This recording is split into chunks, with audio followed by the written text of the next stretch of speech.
Berlində yüzlərlə uçuş ləğv olunub. Münxendə isə avtobus və tramvayların hərəkəti iflic olub. Təfərrüatı Berlindən bizlə birbaşa bağlantıda olan xüsusi müxbirimiz Günay Məmmədovadan öyrənəcəyik. İşçilərin tələbi nədir? Bunu bizə Günay deyəcək. Buyurun Günay. Eşidirik sizi.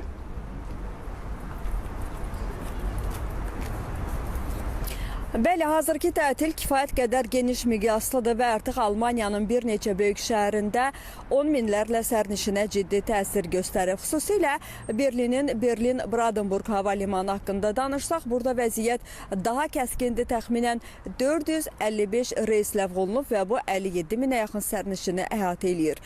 Hava limanında fəaliyyət faktiki olaraq iflic vəziyyətinə düşüb.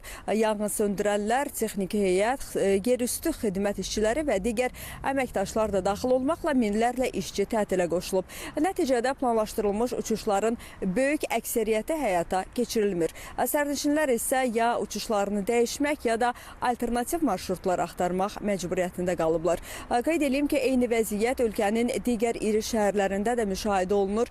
Münxen və Köln kimi şəhərlərdə ictimai nəqliyyat, avtobuslar, tramvaylar və şəhər daxili qatarlar demək olar ki, tam dayanıb. Bu isə gündəlik olaraq işə gedən, təhsil alan və ya digər səbəblərlə hərəkət edən minlərlə insanın planlarını pozur və şəhər daxilində ciddi xaos yaradır.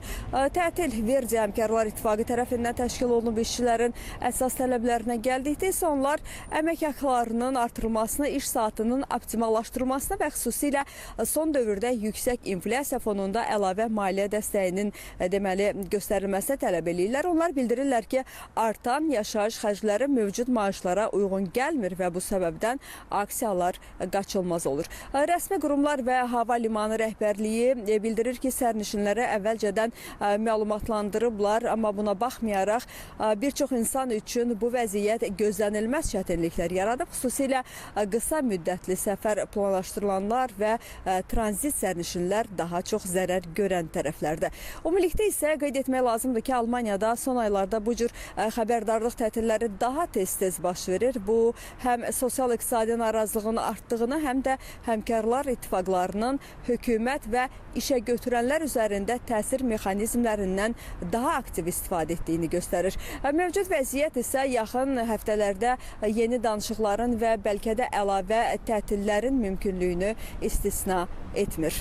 Belə çatdıracaqlarım bu qədər. Buyurun, söz sizdə. Təşəkkür edirik və davam edirik, hörmətli tamaşaçılar. Prezident